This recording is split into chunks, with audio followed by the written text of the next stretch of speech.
دا لیپلې چې د هر چا نه قرضه اغستا دا لیپلې چې د هر چا نه قرضه اغستا دغه بدبخته د بل مرګ لپې وسله اغستا ما به شعر لیکو خو په مطلب هر څوک نه پوهېدل ما به شعر لیکو خو په مطلب هر څوک نه پوهېدل زما د شعر نه به هر چا خپله معنا اغستا ما به کتاب ته چر د عمر کې لاس کلی نه وې ما به کتاب ته چر د عمر کې لاس کلی نه وې ما به د نورو د خیالونو نه مزه اغستا د هړ غارمه مې بنجاري د په کوڅه تېره کړه د هړ غارمه مې بنجاري د په کوڅه تېره کړه نور مې تېسه نه اغسته ما دې د انداسه اغسته ما مینه کړې وه نو ما سره یې ډېر قدر و ما مینه کړې وه نو ما سره یې ډېر قدر و د ادم خان قبر له ځکه مې ډیوه اغسته ما مینه کړې وه نو ما سره یې ډېر قدر و د ادم خان قبر له ځکه مې ډیوه اغسته او سرتاجه نور بستانه څه د عقل تمه وکمه سرتاجه نور بستانه څه د عقل تمه وکمه ته ګرځېدي او تا ړندو له آینه اغسته السلام علیکم ډېرو ګرانو قدرمندو کتونکو ستاسو ورور ستاسو ملګری روهیت دوپا یمه سره د خپل ګران ملګري مراد جان مراد هیله لرم د خپل رب ذوالجلال نه مې دغه یوه دعا ده چې ښه به روغ یئ جوړ به یې خوشحاله به د ژوند په مزو کې به د ژوند نه به ښې خوندورې مزې اخلئ په کار هم د دغه لږ شانتې ژوند دی چې دا په مینه تیر شي په محبت تیر شي بلها بلها خوندونه ترې واخلو پروګرام د رنګونو مازدیګر دغه لږه شان خپرونه خوندور شعرونه ستاسو دپاره په څنګ کې راسره ناست دی رحم زمان خیال صاحب بل ملګری راسره ناست دی حنیف الرحمن او میلمه ملګری راغلی دی محمد شعیب نو د رحم زمان خیال صاحب نه به غزل اورو ستاسو په غوښتنه د هغه خواله بیا راغلی یم چونکې زموږ مسافر ملګري ډېر زیات دغه غوښتنه کوي د هغه شاعري ډېره زیاته خوښوي نو د ټولو ملګرو نه یو جهان مننه کوم د خیال صاحب خواله راغلی یم نو د هغه نه به غزلي شعر بلنه ورکړم وایي چې تا به سېزل ما به لیکل درته د زړه په وینو تا به سېزل ما به لیکل درته د زړه په وینو اوس په خطونه رالیږي خو زه به نه درځمه رحم زمان خیال صاحب شکریه روید وفا صاحب غزل د مور په مقام باندې ما لیکلی دی چې دې ټولو خلکو ته پکې دا پیغام دی چې یاره هر سړی دی د مور مقام وپېژني چې یاره مور څومره غټ حیثیت لري نو غزل څه داسې دی وایي چې ما وی غزل لیکم د مینې ډک اشعار لیکم او ذهن مې بل طرف ته لاړو احوزار لیکم ما وی غزل لیکم د مینې ډک اشعار لیکم او ذهن مې بل طرف ته لاړو احوزار لیکم او هسې په زړه کې مې د مور مینه بیداره شوله هسې په زړه کې مې د مور مینه بیداره شوله او معاشره کې نن دا مور منې ناچاره شوله او څومره چې ځوانان دي دا د مور د برکته دي نو څومره چې ځوانان دي دا د مور د برکته دي او څوک ترېنه خبر څوک خبر د حقیقته دي او وایي چې مور له رب ورکړی کوم عزت دی چې مور له رب ورکړی کوم عزت دی او کلام مې دا د رب دی چې د مور خو کې جنت دی او په ماشومتوب کې به چې تا څنګه چغار شروع کړو وایي چې په ماشومتوب کې به چې تا څنګه چغار شروع کړو د سترګو اوښ کې په خوله به استغفار شروع کړو نن که ته لوی شوي او د مور حیثیت نه پېژنې نن که ته لوی شوي او د مور حیثیت نه پېژنې په تا غذا پکار ده چې د مور محبت نه پېژنې وایي قرض به ادا کړې خو د مور قرضه دې ګرانه ده بیا وایي قرض به ادا کړې خو د مور قرضه دې ګرانه ده بیا او ناسور ته ځان نه جوړ شي آخر دنیا دې ورانه ده بیا وایي که د مور عزت دې وکړو نو هم ته به عزتدار شي که د مور عزت دې وکړو نو هم ته به عزتدار شي او که شاته شولې پاتې بس غرق شوې بد کردار شوې نو وایي لنډه ده بس دا چې مور ډېر غټ مقام لري لنډه ده بس دا چې مور ډېر غټ مقام لري او یو احترام نه چې مور ډېر احترام لري نو وایي ما رحم خیال چې دا په مور باندې څه لیکل کړي دي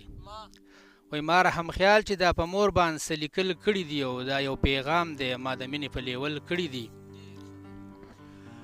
ډېر ښکلی خوندور غزل د مور په باره کې او د مور په مور باندې څومره لیکل هم وشي نو کم دي ځکه چې مور یو داسې هستي ده چې د بچو باندې خپل هر څه قربانوي او د بچو له غم نه راولي په مور باندې چې څونه لیکل هم وشي نو کم دي ملګرو د خیال صاحب نه مو دا خوندور غزل واورو د غوښتنه دې لرو چې بل غزل راته وړاندې کړي نو ټیم به مو نه ضایع کوم هغه طرف ته ورځمه چې خپل خوندور بل غزل له سره شریک کړي دا ما تقریبا د ټولو اهل وطن ته د نوي کال مبارکي او پښتنو ته چې کومې ستونزې دي په هغې باندې څه لږ شعر و شاعري کړې ده او هغه تاسو ته پېښ کومه وایي چې ټول اهل وطن ته نوی کال دې مبارک شي. وایي ټول اهل وطن ته نوی کال دې مبارک شي او تل دې ازادي وي، دښمنان دې زموږ ورک شي. وایي ټول اهل وطن ته مې د زړه نه سلامونه دي، ټول اهل وطن ته مې د زړه نه سلامونه دي او خپلو مشرانو ته یو څو مې درخواستونه دي. وایي کله په وطن چې انګریزانو بادشاهي کړله، وایي کله په وطن چې انګریزانو بادشاهي کړله او مخکې د 47 نه دې خلکو غلامي کړله. نو وایي دروغ ویل ګناه دي، د تاریخ صفحې ته وګوره، دروغ ویل ګناه دي، د تاریخ صفحې ته وګوره او دې ټولو صفحاتو کې پښتون قصې ته وګوره. نو وایي مخکې د 47 نه هر ځای کې جنګونه، مخکې د 47 نه هر ځای کې جنګونه وو، دې ټولو جنګونو کې د هر پښتون ننګونه وو. نو وایي بیا یو درخواست لرم خاص کر د مشرانو ته، وایي څومره مشران چې د پښتون ته د نظر وکړي، وایي څومره مشران چې د پښتون ته د نظر وکړي او څومره مراعات چې د پښتون له برابر وکړي او بغیر د مراعاتو خپل سرونه یې قربان کړي دي. نو پښتون یو داسې یو قوم دی چې بلکل هغه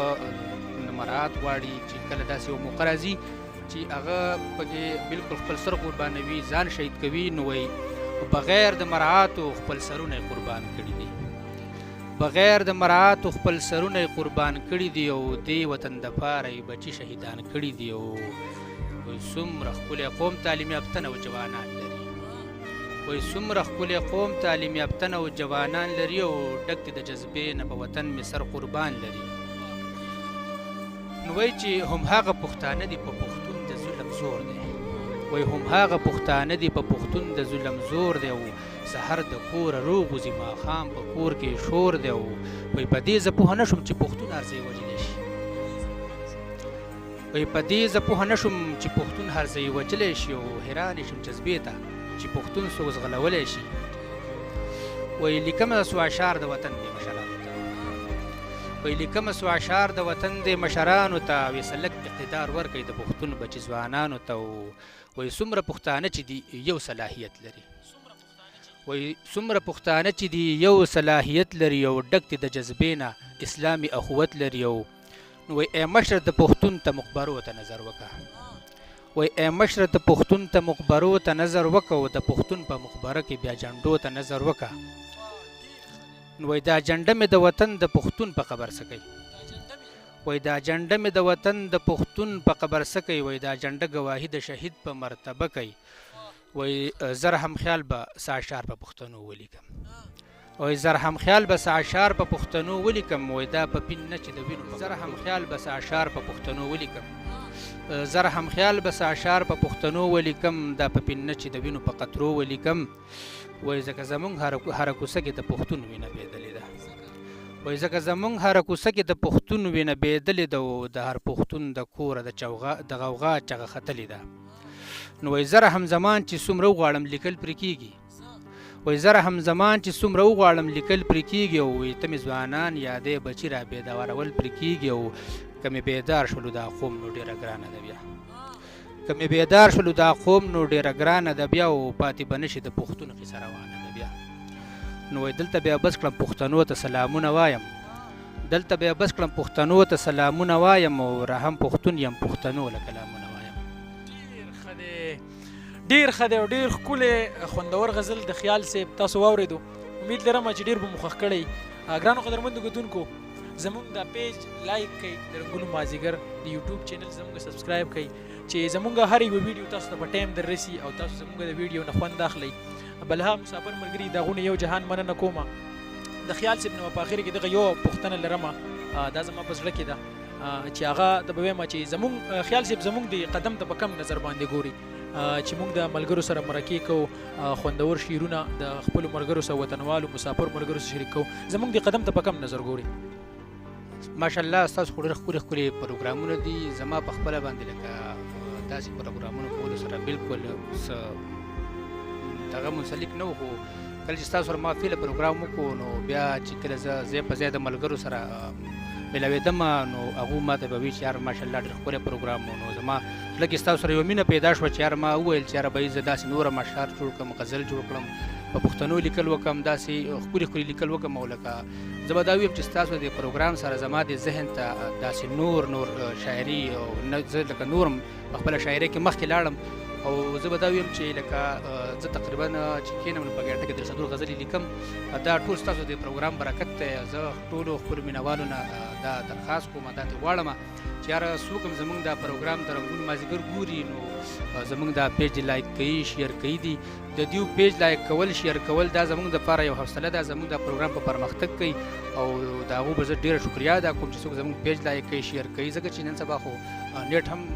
په اسانه نه کېږي چې څوک زموږ پروګرام شیر کوي. زموږ دپاره مطلب دا دی خپلې قیمتي روپۍ خرابوي. او موږ کوشش کوو انشاءالله چې موږ په دې خپلو شعر و شاعرۍ کې داسې غزلې، داسې اشعار پیش کوو چې هغه ښه جوور وي او هغه داسې نه وي چې یاره مطلب هغه شعر کولو کې د یو کس ته ګناه راځي. موږ به داسې دغه پیش کوو چې که څوک شعر هم کړي نو چې د هغه ذهن مطمئن وي چې یاره ما یو ښه څیز شعر کړی دی. روي د پاسه ډیره زیاته مننه خیال صاحب، ستا دغه ښکلی سوچ، ستا دغه رنګین فکر، د دغه یو جهان مننه کومه. د حنیف نظیر ډیره زیاته مننه کومه، د ډیر قیمتي وخت نه موږ له ټایم راکو. بیا د شایب نه هم یو جهان مننه کوم، د شعیب نه، د مراد جان نه هم یو جهان مننه. زموږ دغه ویډیو ریکارډ که ستاسو تر څنګه به شریکوم. په دې شعر به اجازه واخلم وایي چې تور د چا خوښېږي نه او سپینو کې وفا نشته. تور د چا خوښېږي نه او سپینو کې وفا نشته، او زار د غنم رنګو شم د خلکو وي په زړونو کې. خپل رور وي دفاع له اجازه ورکوي په دې دعا سره چې چېرته م یئ ښاد اوسئ، اباد اوسئ، بریالي اوسئ. مونږ په خپلو نیکو دعاګانو کې ضرور یاد ساتئ. د خپل چاپېرچل ډېر زیات خیال ساتئ. که ژوند او زندګي وه د بې وفا سلګو وفا وکړه. یو ځل به بیا ستاسو په خدمت کې حاضرېږم د نوي زیږي سره، د نوي غزل سره، د نوي پروګرام سره. تر هغه دمه پورې په لوی الله مو سپارم. د الله په امان.